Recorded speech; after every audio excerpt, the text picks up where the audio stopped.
dal leen ak jàmm mbokku internet yu Senfootball TV maa ngi leen nuyu bu baax a baax di leen wax ne yéen a ngi ànd ak Mohamed à chaque fois damay kontaan di am mbégte di def vidéo yi nii parce que damay gis à chaque fois da ngeen di réagir ci commentaire bi wan ngeen ne neex na leen dina tax may gën a def ay gëstu pour ngeen gën a mën a kontaan tey nag dañu ñëw wax si Bouna Sarr. Bouna Sarr nag bu ñu waxee si moom taskatu xibaar yu bëri yu nekk fii ci réew mi ñoo wax ne Bouna Sarr bu fekkee Sénégal dafa taxaw Guinée taxaw dafay préférer jouer équipe nationale du Sénégal information bi nag ni mu dikkee mooy que sélectionneur bu Guinée moo demoon si jongante Olympique de Marseille contre Angers Ligue 1 match boobu sax Bouna Sarr joué ko vu que dañ ko suspendre pour cumul de carton jaune dafa demoon xëy na pour convaincre que mu jouer Guinée mais si ay taskatu xibaar yu nekk foofu sa France Bouna Sarr dafa xamale ne bu fekkee Sénégal dafa taxaw Guinée taxaw Sénégal dafa bëgg a jouer maintenant nag information bi gis ngeen ne réseaux sociaux yi sénégalais ni ñu ko gisee la plupart ànduñu si ñii ànd nañ ci mais ñenn ñi ànduñu si parce que dañu gis ne Bouna Sarr dafa jël Sénégal def ko comme plan B de coupe du monde 2018 laataa ñuy def coupe du monde Aliou Cissé doon na ko sollicité que pour que mu ñëw équipe nationale du Sénégal mën a jouer coupe du monde mais Bouna Sarr dafa doon xaar France xaar Deschamps pour jouer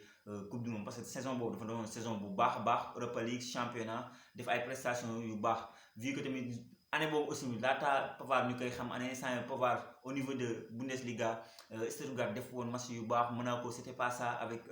avec Sidibé mais Deschamps dafa préféré woon woo Sidibé woo Pavard léegi kii noonu tudd Bouna Sarr mujjul dem fële na laa ko mën a waxee Russie mais Bouna Sarr après loolu si ay taskatu xibaar waxoon na ne regretté wu parce que moom France la bëggoon jouer parce que tamit d'un côté tamit mën naa comprendre ñooñu parce que avec le temps di nga xam ne ñooñu tey jii France moo leen formé France la ñuy làkk xamuñu dara Sénégal on peut les comprendre sur ce côté man tamit comprendre naa Sénégalais yi xamante ne dañ naan non kii daf ñu yëpp xam nga Sénégal la bëgg a def plan ba El Hadj Diouf waxoon na ko fi am na ay temps El Hadj Diouf nee na ñun duñu problème mooy leen mooy tey jii France da lay yow da ngay ñëw ne France nga bëgg a jouer France mootu la woo nga ne non xam nga dem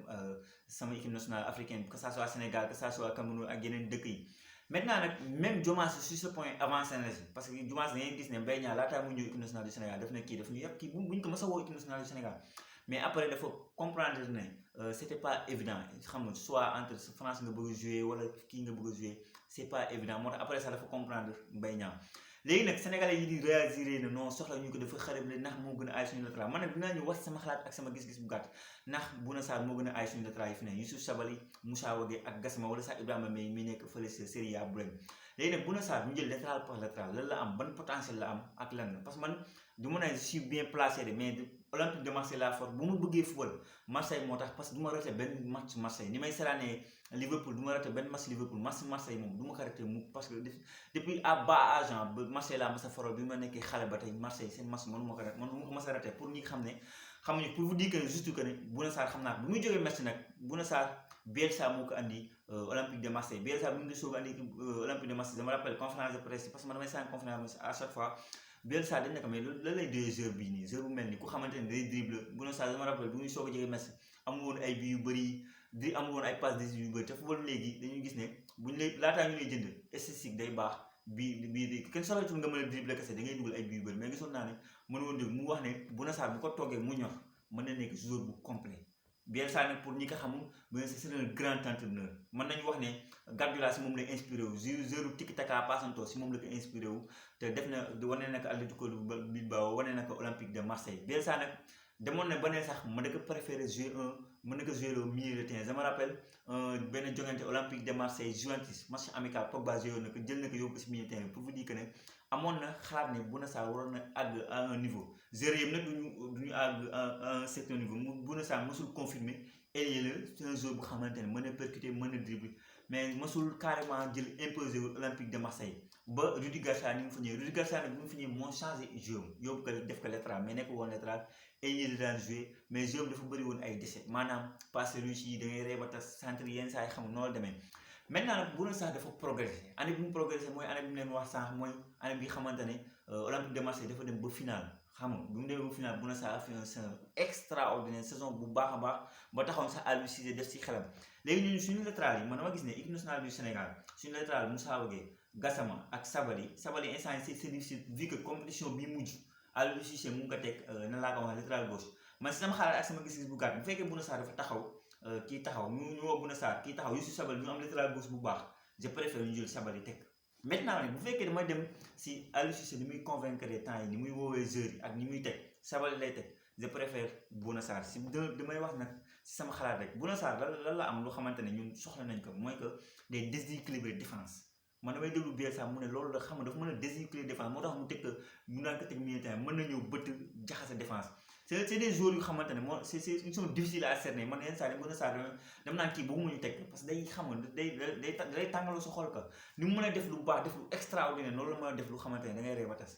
maintenant nag suñu latéral lu tax may wax si ñoom man dama gis ne joueur bu mel ni Moussa Wagué laata Coupe d'Afrique bi di commencé dama gis ne équipe nationale du Sénégal position bi ñoo koy téye à chaque fois ñi di sant mi vidéo xam ne li ñu wax à chaque fois ñu Sénégal bal bi ñoo koy téye ma gisoon na Moussa Wagué am na technicité bu xamante ne ak li ma gisoon ci Coupe du Monde contre Pologne mu wane ak yooyu noonu Coupe du Monde kii Coupe d'Afrique bi bokk naa si Sénégal yi xamante ne xëy na bëggoon naa xadar bu Gassama de mais dama gis ne comme que dañu doon jouer avec un pivot ma gisoon deuxième partie saison bu Mbaye Niang mu commencé woon dugal ay buts au niveau Europa League ak fii lan laa ko mën a waxee ak championnat France ba ñu demee finale Coupe de France ma gisoon un deuxième partie saison bu xamante ne Mbaye Niang pivot bi da nga doon centre muy dévier mën a mbëkk ma gisoon ne Moussa Wagué sur ce point moo ñu gën a mënoon apporter mais après bu mën nañ Coupe d'Afrique gis naa ne Moussa Wagué comme sénégalais yi Gassama xadaram mën a renteem moo gën a baax si Afrique maintenant nag bu Gassama nag boo ko jëlee nga woo ko rek ça lenn nga dul am offensivement maanaam suñu attaquant yi certes moom gis ngeen ko sax d'ailleurs Mbaye Niang 0 but et pourtant man dama gis ne suñu latéral yi bu ñu ko doon centre lu bëri dina permettre Mbaye Niang teg lu mu dee mu am ay but yooyu noonu mais Gassama instant mu fay jouer mu ngi def lu nice man je suis d'accord avec Gassama ni ñu ko fay teg mu ngi wane xareel mu ngi wane fi Baye Fall mais si bu fekkee on peut avoir plus on prend quoi man léegi nag man dama gis ne noonu laa ko wax Bouna Sarr ak nan laa ko mën Bouna Sarr boo jëlee Gassama jël keneen ki Moussa Wagué ñoom ñaar la am comme maanaam am na offensif maanaam défensif am na xareel am na fit Bouna Sarr bi ma gën a neex mooy Bouna Sarr suñu jongante final contre Atlético ñu dóor leen 3-0